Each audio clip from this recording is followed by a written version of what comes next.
Sama 3 tahun teman-teman, saya pengen pergi-pergi masa pemulihan juga takut teman-teman. Jangankan pergi ke yang jauh-jauh, pergi ke kamar mandi aja takut teman-teman. Nah dari situ saya belajar lagi awal lagi, sehingga alhamdulillah sampai sekarang saya bebas teman-teman. Bisa kayaknya teman-teman ya bahagia banget, bisa terlepas daripada gangguan asam lambung, GERD, anxiety, psikosomatis itu sangat bahagia banget. Jadi Assalamualaikum warahmatullahi wabarakatuh. Wassalatu wassalamu ala Rasulillah sayyidina Maulana Muhammad sallallahu alaihi wasallam wa ala alihi washabihi ajmain. Amma ba'du. Baik teman-teman, dimanapun teman-teman berada yang insyaallah yang dimuliakan oleh Allah Subhanahu wa taala, mudah-mudahan hari ini teman-teman jauh bertambah sehat, jauh bertambah bangkit, jauh bertambah stres lagi, jauh bertambah semangat lagi. Amin.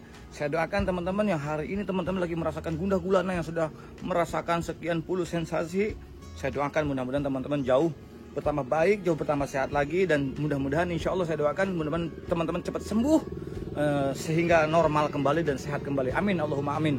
Jumpa lagi bersama Kang Andi di channel YouTube saya, yaitu channel Kang Sunandi.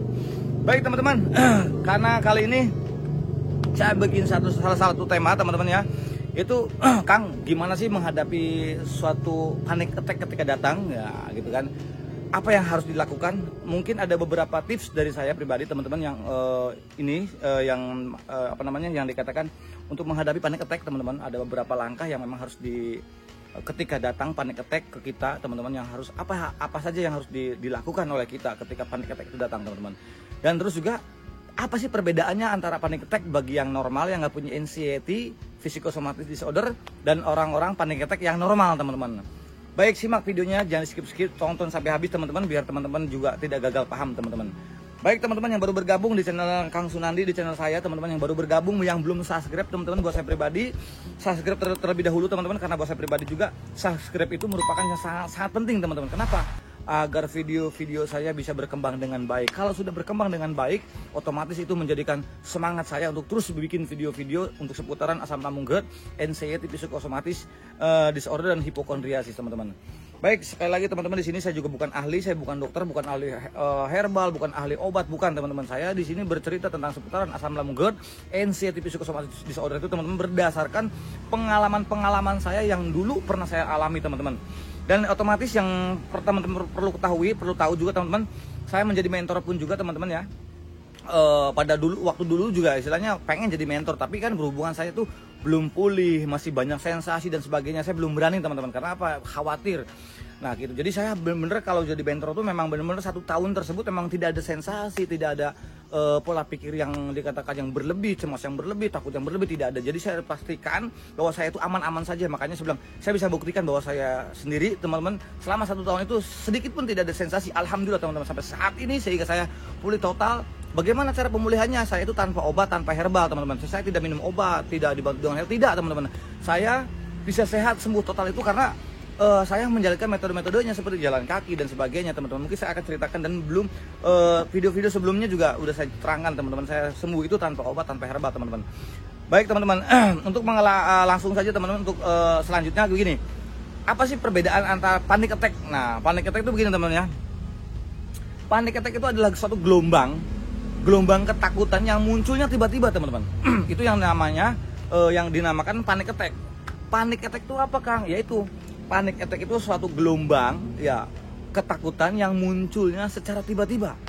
Jangankan kita lagi ngobrol teman-teman, jangankan kita lagi kumpul teman-teman ya, jangankan kita lagi ngelamun teman-teman, padahal kita itu nggak berpikir apa-apa teman-teman. Tapi panic attack itu bisa terjadi saat lagi tidur pules tuh tiba-tiba datang tuh serangan panik teman-teman. Tapi apapun serangannya, selama dia panic attack, anxiety, psikosomatis disorder, itu tidak berbahaya teman-teman. Terkadang teman-teman kita itu suka panik, suka khawatir, cemas karena kita mempunyai anxiety, mempunyai psikosomatis, otomatis kan pikiran kita kemana-mana ngaco gitu teman-teman. Nah, orang normal pun juga teman-teman punya panic attack. Cuman kalau orang normal itu memang ada sabab musababnya. Tapi kalau kita mempunyai penderita panic attack itu memang nggak ada sabab musababnya. Itu kapan saja, di mana saja itu bisa datang. Tapi walaupun datang teman-teman nggak usah takut, nggak usah cemas, karena panic attack, anxiety, psikosomatis disorder itu teman-teman tidak membunuh kita, tidak bikin kita pingsan, tidak bikin kita mati. Jangankan mati, pingsan aja enggak teman-teman. Jadi nggak usah khawatir, karena itu gangguan gangguan pola pikir saja gitu. Imbas stres kita yang kemarin-kemarin, imbas stres yang minggu-minggu yang lalu. Nah, panic attack itu datang seperti itu teman-teman. Nah, Kalau kita nih teman-teman ya, yang mempunyai panic attack itu teman-teman ya, kalau orang normal nih, saya bicara orang normal dulu ya. Kalau dia panik, contoh kita di jalan tuh melihat kecelakaan, kita melihat anjing galak, otomatis kan, waduh, kita melihat rektor yang galak, kita melihat dosen yang galak, aduh gimana nih, nah itu panik, wajar paniknya itu teman-teman, normal. Karena apa? Ada sababnya teman-teman. Nah, bagi orang-orang penderita anxiety psychosomatic disorder serta dicampuri dengan panic attack, itu memang nggak ada kendala, maksudnya nggak ada sababnya, nggak ada, dan itu bisa tiba-tiba datang teman-teman. Nah terus efek daripada panic attack itu apa? Efeknya ataupun sensasinya dari panic attack itu, contoh kayak jantung berdebar tiba-tiba teman-teman, jantung itu kayak ditonjok, bok, jadi kayak berasa badan tuh goyang tuh karena kayak ditekan jantung kayak deg gitu teman-teman ya. Itu yang dulu saya rasakan. Terus itu denyut nadi itu sampai kerasa di leher, kerasa di leher, sampai otak tuh kayak ngep begitu teman-teman. Dan itu wajar, nggak apa-apa. Terus kepala sampai nyut berasa banget, jadi denyutan nadi itu sampai ke kepala, sampai ke kaki, sampai ke tangan, semua yang dirasakan tuh kayak karena kita mempunyai anxiety psikosomatis, pikir kita kemana-mana, ini kenapa lagi nih, jangan gimana lagi, jangan dari begini bla bla bla dan sebagainya lah. Itu bilang tenang aja teman-teman. Bagi teman-teman yang sama pengalaman dengan saya, teman-teman gak usah khawatir, teman-teman gak usah cemas, teman-teman gak usah panik, karena semua itu tidak apa-apa, dan itu bukan penyakit kronis, dan itu bukan penyakit berbahaya. Itu hanya hanya dikatakan sensor tubuh saja, hanya gangguan tubuh saja gitu. Jadi walaupun horor tapi nggak jadi masalah. Walaupun horor aman teman-teman. Kenapa? Lah berapa bulan yang lalu, berapa tahun yang lalu mungkin teman-teman ya, yang kita alami sesuatu yang sama. Sampai saat ini juga kita masih biasa-biasa saja, masih bisa kumpul sama keluarga, kita masih bisa bisa komunikasi, bahkan teman-teman masih bisa nonton video-video saya teman-teman. Nah itu teman-teman, itu salah satu serangan panic attack teman-teman. Jadi itu gak jadi masalah teman-teman. Jadi teman-teman gak usah khawatir lagi, gak usah cemas lagi, dan tidak ada yang perlu dikhawatirkan dan tidak ada yang perlu dicemaskan teman-teman. Teman-teman hanya perlu mengalihkan saja. Mungkin tips-tips dari saya pribadi teman-teman yang saya akan utarakan untuk teman-teman ya, sesuai dengan request. Itu yang pertama yaitu ketika kita menghadapi panic attack ya, entah itu di mana teman-teman, di tempat keramaian ataupun di tempat-tempat ya dimanapun lah teman-teman ya. Itu yang pertama teman-teman ya. Dulu yang saya rasakan itu, kalau tema dari saya yang pertama perlu catat teman-teman ya, itu dengan makan teman-teman. Kalau nggak makan, ngemil teman-teman. Maksudnya kenapa? Mengalihkan pola pikir, mengalihkan sensasi tersebut, agar kenapa? Jadi kalau dulu yang saya lakukan itu, saya selalu mengunyah permen karet teman-teman. Ya permen karet yang terserah teman-teman apa aja, tapi saya bilang itu waktu awal-awal itu saya akan beli permen karet teman-teman untuk mengunyah. Ketika paniknya datang itu saya langsung kunyah biar selidah itu ada rasa. Nah kalau sudah ada rasa itu seolah-olah kita sudah mengalihkan pola pikir kita. Udah, kalau nggak ngemil gitu. Apa yang penting kita lidah itu ada rasa. Intinya untuk mengalihkan panic attack tersebut teman-teman, biar kita itu nggak cemas yang berlebih, biar kita nggak khawatir yang berlebih. Tapi kunci cuma satu, ingat teman-teman ya, kunci cuma satu. Apapun tuh ya sensasinya tidak berbahaya. Jadi teman-teman itu jadikan sugesti, motivasi untuk diri teman-teman, untuk mengafirmasi diri sendiri bahwa oh ya, gue datang nih panic attack nih, gue nggak apa-apa ya udah kita makan sambil ngemil terserah, mau ngemil basreng kayak mau ngemil yang penting kita ngemil. Maksud untuk mengalihkan saja. Kalau dulu saya lakukan, saya mau untuk mengunyah permen karet ketika panic attack itu datang teman-teman. Itu yang pertama teman. Kenapa? Untuk mengalihkannya. Terus yang keduanya itu menenangkan pola pikir kita. Menenangkan pola pikir kita yaitu memberikan kata-kata positif kepada otak kita. Oh iya, gua ini nggak apa-apa. Dulu juga kemarin nggak apa-apa. Minggu yang lalu nggak apa-apa, bulan-bulan mungkin tahun-tahun yang kemarin juga sama kok, nggak apa-apa, ini nggak apa-apa. Oke, gue bisa ngadapinya, gue bisa, dan saya bisa menghadapi, dan saya kuat, saya bisa, dan ini tidak terjadi apa-apa. Wong kemarin juga kita begini, wong kemarin juga kita sama dengan sesuatu yang sama, rasanya sama, paniknya sama, jadi gue nggak apa-apa, ini nggak apa-apa. Jadi mengafirmasi, memberikan kata-kata yang positif masuk kepada otak kita sambil mengalihkan teman-teman. Itu yang kedua teman-teman. Karena memang panic attack itu memang kurang ajar teman-teman. Ya biangnya tetap anxiety. Dari semuanya, entah itu panic attack, psikosomatis, ya biangnya anxiety. Dan sedangkan anxiety itu memang gangguan daripada gangguan asam lambung GERD, anxiety. Jadi tetap biangnya anxiety. Dan juga anxiety atau psikosomatis itu belum tentu dari GERD, belum tentu dari asam lambung, belum tentu, bisa jadi dari yang lain teman-teman. Cuman kebanyakannya 80% itu dari gangguan asam lambung GERD, anxiety, psikosomatis disorder, panic attack teman-temannya. Jadi panic attack itu bisa terjadi kepada siapa saja. Jadi intinya teman-teman yang nomor 2 itu kita bisa mengalihkan, menenangkan pola pikir kita gitu kan. Tapi memang biangnya ataupun dedengkotnya yaitu daripada anxiety yang kurang ajar teman-teman. Karena anxiety itu sifatnya ya anxiety itu sifatnya merendahkan mental kita teman-teman. Karena apa? Ya itu tadi kembali si otak amigdala ini selalu memberikan sensor-sensor yang negatif teman-teman.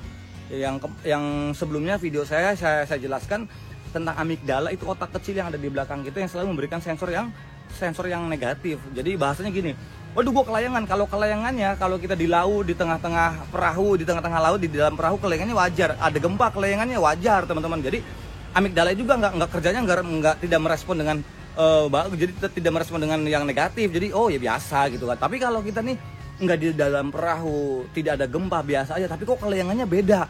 Nah itu amigdala langsung pikirannya, duh gue kenapa nih, otaknya amigdala seperti itu, karena kita mempunyai anxiety. Nah anxiety itu sudah berhasil menguasai kita, makanya disebutnya oh iya kita itu orang yang mempunyai anxiety itu masih terjebak dalam lingkaran siluman teman-teman. Orang yang mempunyai anxiety psikosomatis itu, kita itu terjebak daripada lingkaran siluman. Makanya kita pengen, ayo teman-teman bangkit semangat untuk pergi daripada lingkaran siluman. Lawan anxiety-nya, lawan mental gadungannya, mental kalengannya, mental kacangannya, mental bocinya, lawan. Bentuk menjadikan mental benteng Takeshi teman-teman, seperti itu. Baik teman-teman, pindah ke nomor 3 teman-teman ya. Nomor 3 itu ketika cemasnya itu datang, ketika cemasnya itu hadir teman-teman ya, teman-teman contoh ya, cemasnya itu datang, panik attack-nya tiba-tiba datang, kita posisi lagi di kamar teman-teman pindah, jangan di satu tempat. Nah kita lagi keserangnya itu di kamar contohnya ya, lagi di kamar tidur, ketika panik, wah tiba-tiba panik attack datang nih. Nah teman-teman pergi dari jangan di ruangan itu, pergi sambil dialihkan, yaitu dengan tadi kayak cemil, terus makan, menenangkan pola pikir, minum air hangat, itu cukup teman-teman, sangat cukup itu. Pergi dari situ. Intinya, gini lah, panic attack itu sebentar kok teman-teman. Cuman efek dari panic attack itu ya, efek dari panic attack nih, sensasinya yang saya perlu jelaskan teman-temannya, efek dari panic attack itu jantung berdebarnya tidak stabil seolah-olah. Nah, terus juga keringat dingin keluar. Terus yang lebih besar itu tremor. Jadi tremornya nggak gemeter gini, tapi seperti mau gemeter gitu ya, tremor. Waduh, kenapa? Jadi kalau tangan di tangan begini dilihatin diri sendiri aja, dilihatin oleh mata kita sendiri aja, kayak, duh, ini kenapa nih? Ini kenapa? Ini pola pikir kita dan perasaan kita udah yang aneh-aneh aja tuh orang yang mempunyai panic attack teman-teman ya. Nah terus juga keringat itu sejagung-jagung dari atas sampai ke bawah itu keringatnya keluar semua. Terus jatuhlah ke perasaan kita yang nggak enak, timbul tidak semangat apa-apa, itu panic attack. Terus juga kaki dingin. Nah terus bisa menimbulkan perut begah teman-teman, begahnya sangat luar biasa teman-teman ya. Itu nggak apa-apa, hanya dinetralkan dengan pakai air hangat aja. 10 gelas dalam sehari semalam itu jangan sampai kurang teman-teman. Itu diusahakan teman-teman ya, untuk yang mempunyai asam lambungnya. Kalau yang tidak mempunyai asam lambungnya, hanya anxiety, psikosomatis saja, itu nggak jadi masalah, nggak ada pantangan untuk makan dan sebagainya teman-teman. Nah terus yang keempat teman-teman ya, yang keempat itu lakukanlah gerakan yang membuat kita itu rileks. Ketika panic attack datang, terserah. Yang pertama, saya itu hanya meremas-remas jari. Nih, saya sambil diatur napasnya. Itu sambil dipegang-pegang. Jadi sambil ya terserah lah, sambil memberikan afirmasi. Saya afirmasi itu dengan sholawat gitu kan. Bagi yang non muslim terserah, monggo kalian juga ya, entah itu dari dari suku mana aja, dari agamanya apa saja, yang jelas kalian adalah saudara saya pengen berbagi kepada kalian. Itu istilahnya saya tidak memandang kalian itu siapa dan dari mana, enggak. Saya pengen berbagi yang bermanfaat bagi kalian terserah, mau sukunya apa, mau agamanya apa, yang jelas kalian adalah saudara-saudara saya kepingin melihat kalian itu benar-benar sehat total, sembuh total, semangat lagi. Karena saya pun teman-teman yang banyak perjuangannya, saya bisa sembuh total, saya bisa sehat total teman-teman. Saya kepingin teman-teman juga harus lebih sehat, harus lebih sembuh, harus lebih semangat dari saya teman-teman. Kuncinya satu, cuma semangat. Itu yang saya harapkan itu teman-temannya. Dengan adanya wasilah channel-channel saya, dengan adanya wasilah video-video saya, mudah-mudahan ini bisa menjadikan motivasi untuk teman-teman agar teman-teman harus bangkit dan semangat bahwa begini teman-teman. bahwa asam lambung, GERD, anxiety, psikosomatis, disorder, apapun yang teman-teman rasakan sensasinya gitu teman-teman, teman-teman bakal sembuh, teman-teman bakal sehat lagi, dan teman-teman bakal normal lagi. Teman-teman gak usah khawatir, gak usah takut teman-teman. Makanya adanya video saya tersebut teman-teman, agar lebih cepat pemulihannya lebih cepat lagi. Jadi apa-apa aja yang harus dibuang, apa-apa aja yang harus diambil gitu, motivasi apa aja yang saya harus pakai gitu agar lebih cepat. Dulu itu saya belum ada, dikatakan YouTube juga masih mentor tuh sedikit lah, nggak ada. Saya nggak ngeliat YouTube, saya nggak ngeliat mentor, dan kesalahan saya itu hanya browsing, gejala browsing itu yang bikin lama. Nah, untuk teman-teman yang untuk penderita asam lambung, GERD, anxiety, psikosomatic disorder, nggak usah browsing gitu, carilah video-video yang bisa membangkitkan, yang bisa menambah motivasi untuk teman-teman agar mempercepat pemulihannya itu teman-temannya. Seperti tadi itu. Setelah meremas-remas jari teman-teman ya, itu saya akan memijit tangan saya yang seperti ini. Saya gini sambil memancing agar saya bisa sendawa pada waktu itu. Kalau enggak, saya ini dipijat-pijat, dada saya digini-giniin. Untuk apa? Untuk merelekskan. Kadang-kadang saya digini-giniin. Jadi apa aja untuk merelekskan agar pola pikir kita tidak berlebih, khawatir kita tidak berlebih. Terus ketakutan kita juga tidak berlebih, untuk mengafirmasi diri sendiri bahwa oh ya gue nggak apa-apa, saya sehat-sehat saja, saya nggak apa-apa, jadi saya nggak ada masalah gitu kan. Nah yang kelima teman-teman ya, yang kelima ketika panic attack itu datang, sensasi karena banyaknya. Nah karena saking paniknya teman-teman harus bisa mengatur nafas. Tarik nafas, tahan sampai 10 kali, lepasin. Tarik nafas, ya tahan 10 kali, lepasin. Seperti itu aja. Jadi dengan sendirinya itu kita mempunyai ketenangan sendiri, tapi dengan dikatakan pola pikir kita yang tidak berlebih, teman-teman. Jadi kuncinya bahwa apapun serangan panic attack, apapun sensasinya, dan itu tidak berbahaya, itu kunci dipegang tuh teman-teman. Oh iya, gue nggak apa-apa nih, saya kuat dan ini tidak jadi masalah. Sambil tarik nafas, semuanya tenang, terus sambil minum air hangat.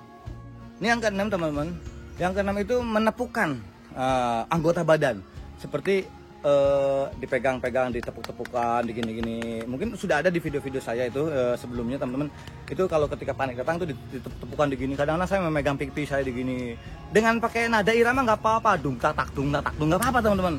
Nah kalau teman-teman memang ngerasa malu ya dikatakan, makanya teman-teman harus pergi ke tempat dulu teman-teman yang sekiranya tidak membuat teman-teman jadi malu, tidak membuat teman-teman jadi gengsi. Ditepuk-tepuk, sambil digoyang-goyang dan sebagainya, untuk mengalihkan teman-teman. Intinya karena sebetulnya pada hakikatnya serangan panik itu nggak jadi masalah.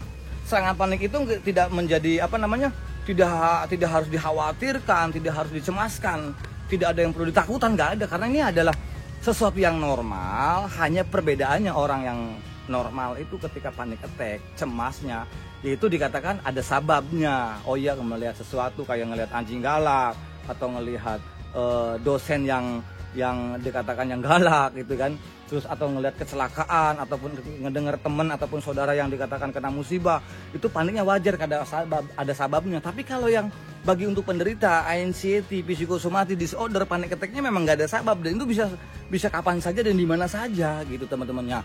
Pada waktu itu saya udah sembuh beberapa bulan, ya mungkin hampir 1 tahun teman-teman, dan serangan itu muncul lagi, tapi itu semuanya bisa nggak apa-apa gitu. Hanya jadi gini teman-teman, panic attack itu ya entah itu panic attack, entah itu sensasi, teman-teman nggak usah khawatir. Kalau teman-teman bisa menanganinya ya, kalau teman-teman bisa melawannya ya, bisa mengantisipasinya, itu sebentar kok teman-teman, sebentar. Jadi teman-teman nih yang kalau menurut teman-teman, saya ini orang yang sangat paling menderita lah, seumpama nih ya teman-teman sekarang itu sedang merasakan yang dikatakan guna-gulananya, merasa orang yang paling menderita, nggak usah khawatir. Teman-teman sekarang tidak akan pernah menderita lagi. Deritaan teman itu hanya daripada hanya bisa merasakan sensasi doang teman-teman. Jadi penderitaan teman itu seolah-olah ya orang dikatakan hanya bisa merasakan dari sensasi aja, karena kekhawatiran sensasi. Padahal sensasinya nggak apa-apa, sensasinya biasa-biasa aja. Cuman rasanya yang bikin luar biasa itu dari pola pikir kita, dari perasaan kita nggak nyaman. Itulah anxiety, karena tujuannya anxiety itu adalah melemahkan mental kita, mengacak-ngacak pola pikir kita, aturan pola pikir yang positif jadi negatif. Ya, aturan mental kita jadi mental benteng Takeshi, jadi mental kalengan, mental gadung, bahkan mental bocing sama sekali teman-teman. Itu tugasnya anxiety ya kurang aja seperti itu. Maka memang dikatakan kalau obatnya sih hanya obat penenang-penenang saja ya, dikatakan tidak menyembuhkan teman-teman, bahkan justru kita ketergantungan pakai obat. Jangan, sedangkan itu kan juga kayak kimia, otomatis kan ada efek samping dan sebagainya. Dan makanya saya bilang dulu kenapa saya tidak mau minum obat, tidak mau minum herbal, tidak mau minum jamu dan sebagainya. Kenapa? Karena pikir saya kan sesuatu yang mental itu kan dikatakan mental gadungan, itu yang bisa mental kita down teman-teman, itu dikarenakan tidak bisa pakai obat. Karena itu mental itu bisa diobati dengan dari diri kita sendiri untuk melawannya. Karena setahu saya rasa trauma itu teman-teman, yaitu tetap dari kita sendiri. Contohnya teman-teman dulu pernah jatuh dari motor, karena begitu sebulan 2 bulan mungkin trauma, wajar lah, takut lah, dikasih motor lagi yang gede yang baru juga nggak mau lah, takut. Kenapa? Karena masih punya trauma, mentalnya masih dikatakan mental gadungan, mental kalengan, mental bocing teman-teman. Tapi ketika cobalah sedikit-sedikit belajar lagi, makanya orang yang penderita asam lambung GERD, anxiety ya, khususnya anxiety psychosomatic disorder teman-teman, dia memang perlu belajar lagi dari awal lagi teman-teman. Itu yang dulu pernah saya lakukan. Saya walaupun sudah bisa bawa mobil pada waktu itu memang takut, tapi saya belajar lagi deket-deket, bawa motor belajar lagi deket-deket. Yang dulunya sendiri kemana-mana sendiri, ketika saya sudah terkena serangan asam lambung GERD, anxiety psychosomatic selama 3 tahun teman-teman, saya pengen pergi-pergi masa pemulihan juga takut teman-teman. Jangankan pergi ke yang jauh-jauh, pergi ke kamar mandi aja takut teman-teman. Nah dari situ saya belajar lagi awal lagi, sehingga alhamdulillah sampai sekarang saya bebas teman-teman. Bisa kayaknya teman-teman ya bahagia banget, bisa terlepas daripada gangguan asam lambung GERD, anxiety psychosomatic itu sangat bahagia banget. Jadi bersyukurnya saya banyak perubahan, bisa tambah lebih baik. Saya yakin teman-teman juga akan jauh lebih baik lagi, jauh lebih bahagia lagi. Yang dulu tuh bahagianya mungkin hanya 80%, cerianya mungkin hanya 80%. Tapi setelah teman-teman sudah melewati asam lambung GERD, anxiety psychosomatic disorder sampai benar-benar sembuh total teman-teman, bahagianya bisa 100 lebih teman-teman. Yang dulunya dibahagiain 80%, nanti teman-teman ya bahagianya itu bisa sampai 100 lebih. Karena saking bunganya bener-bener teman-teman. Seneng, bahkan kadang-kadang ya nanti teman-teman kalau udah sembuh, kadang-kadang pengen ketawa sendiri teman-teman. Dulu saya itu dibodohin sama anxiety, kurang ajar ya, ternyata nggak apa-apa. Nanti juga akan tahu sendiri bahwa ternyata oh ya, asam lambung GERD, anxiety psychosomatic itu tidak apa-apa, tidak berbahaya. Dan asam lambung GERD, anxiety psychosomatic itu ya teman-teman, tidak mematikan, tidak membuat kamu mati. Jangankan mati teman-teman, tidak membuat pingsan aja enggak teman-teman. Hanya memang pola pikirnya saja yang bikin horor, yang pergi kemana-mana dan sebagainya. Wah, nggak bisa kontrol. Nah akhirnya apa? Berak lagi menimbulkan sensasi-sensasi yang lain. Itulah bisa munculnya namanya psikosomatis. Karena awalnya memang gembongnya, awalnya biang keroknya ya anxiety teman-teman. Sebetulnya nggak jadi masalah. Hanya teman-teman harus fokus ke mentalnya. Tapi Kang saya masih kelengan, tapi Kang saya masih pusing, masih mual.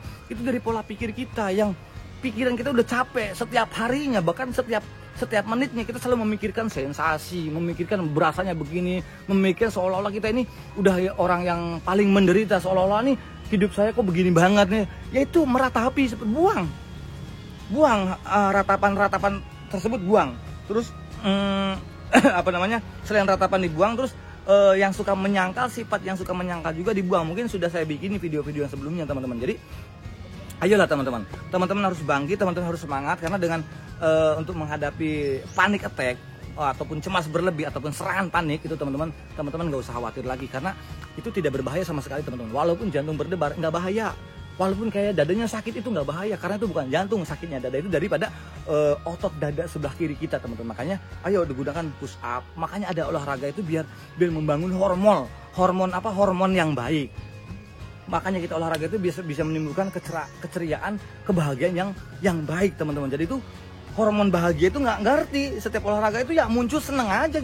Makanya oh iya ya, orang yang olahraga itu rata-rata memang awet muda gitu. Makanya saya bilang seneng memang, alhamdulillah teman-teman. Jadi teman-teman mulai saat ini teman-teman ayo untuk rutinkan olahraga pagi teman-teman. Itu juga bisa membantu, maupun yang punya penderita asam lambung GERD, anxiety, maupun dia yang punya penyakit, dikatakan ayo dengan olahraga itu teman-teman bisa mengurangi teman-teman, bahkan bisa menyembuhkan sama sekali teman-teman. Jadi kalau saya anjurkan itu yang pertama itu adalah olahraga. Untuk masalah asupan makanan sih terserah teman-teman lah istilah gitu. Tapi yang mempunyai asam lambung ataupun mahnya udah sedikit agak ada akutnya, ada emahnya, ya itu memang dijaga pola makannya. Jadi pola makan, pola pikir, sama pola hidup teman-teman. Jadi intinya untuk penderita asam lambung GERD, anxiety psychosomatic disorder, teman-teman nggak usah khawatir. Khususnya yang mempunyai anxiety psychosomatic disorder, teman-teman harus semangat, harus bangkit, karena itu bukan merupakan penyakit yang berbahaya. Tidak teman-teman, itu hanya dikatakan hanya gangguan mental saja, hanya gangguan pikiran saja. Jadi yang perlu diperbaiki adalah pola pikir kita, yang perlu diperbaiki adalah mental kita teman-teman. Jadi kalau mentalnya sudah kuat, otomatis pikiran juga kuat. Contoh begini teman-teman, gue udah biasa ditakutin begini, nggak apa-apa lah, udah biarin, nggak apa-apa, udah cuek.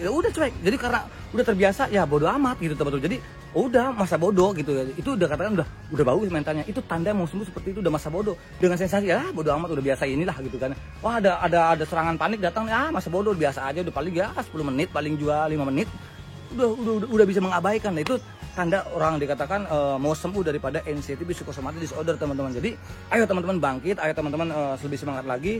Bagaimana caranya untuk menghadapi panic attack udah saya jelaskan, mudah-mudahan teman-teman bisa menjalankan, dan saya doakan dengan adanya Wasilah channel saya, dengan metode-metode yang saya berikan kepada teman-teman sesuai dengan pengalaman saya. Saya bukan ahli di sini, karena saya membicarakan asam lambung GERD, anxiety psychosomatis itu berdasarkan pengalaman saya teman-teman ya. Saya berbicara tentang asam lambung GERD, anxiety psychosomatis disorder itu berdasarkan pengalaman saya bukan ahli, karena saya pengen berbagi buat teman-teman agar teman-teman juga bisa pulih sama seperti saya. Justru teman-teman harus lebih pulih, harus lebih sehat, harus lebih bangkit lagi.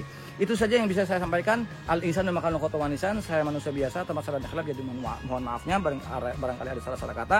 Yang baik datang dari Allah Subhanahu wa taala, yang jelek dari saya pribadi. Al-insan dan makan khotowanisan, saya manusia biasa, tempat salah dan khilaf, saya mohon maafnya. Akhir kalam, assalamualaikum warahmatullahi wabarakatuh.